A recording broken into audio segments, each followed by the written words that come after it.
Di sebuah gang kecil di pinggiran kota Bandung, berdirilah sebuah warung sederhana, bernama Warung Ayah. Warung itu hanya terdiri dari meja panjang, dua bangku kayu, dan etalase kaca tempat menaruh gorengan, teh panas, dan kopi sachet. Pemiliknya, Pak Raji, seorang pria berusia 60-an, dengan rambut sudah memutih dan tubuh sedikit bungkuk. Setiap pagi sebelum azan subuh, ia sudah menjerang air dan meracik adonan bala-bala, tahu isi, dan pisang goreng. Tapi bukan makanannya yang membuat orang berdatangan. Warung Ayah terkenal karena suasananya. Anak-anak kecil suka duduk di sana sambil mengerjakan PR.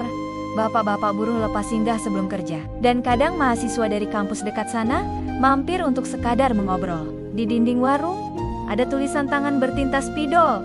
Kalau kamu lapar, tapi nggak punya uang, bilang saja, Ayah, traktir hari ini. Tulisan itu sudah lama ada.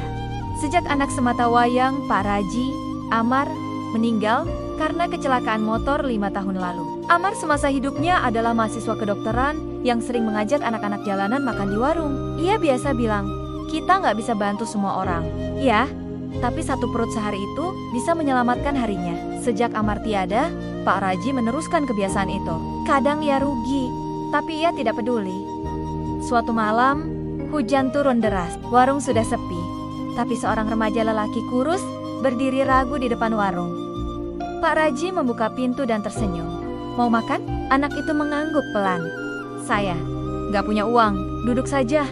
Ayah gorengkan yang hangat. Anak itu makan dalam diam. Setelah selesai, ia menatap Pak Raji dan berkata pelan. Terima kasih Pak.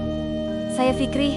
Saya nggak tahu harus kemana lagi. Sejak malam itu, Fikri sering datang membantu di warung. Ia mencuci piring, menyapu, dan kadang ikut memasak. Ia bahkan mulai tersenyum dan tertawa. Setahun berlalu, warung Ayah tetap berdiri. Tetap sederhana, tapi kini dengan Fikri yang memanggil Pak Raji dengan sebutan Ayah.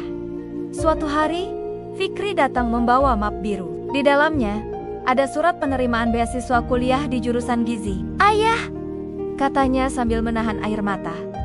Saya mau jadi ahli gizi, supaya bisa bantu lebih banyak orang makan yang layak, seperti yang dulu Amar lakukan. Pak Raji tidak menjawab. Ia hanya berdiri, memeluk Fikri lama-lama, dan berkata, Ayah bangga sekali nak, bangga sekali. Di warung kecil itu, kehilangan berubah menjadi harapan, dan kebaikan diturunkan tanpa pamrih.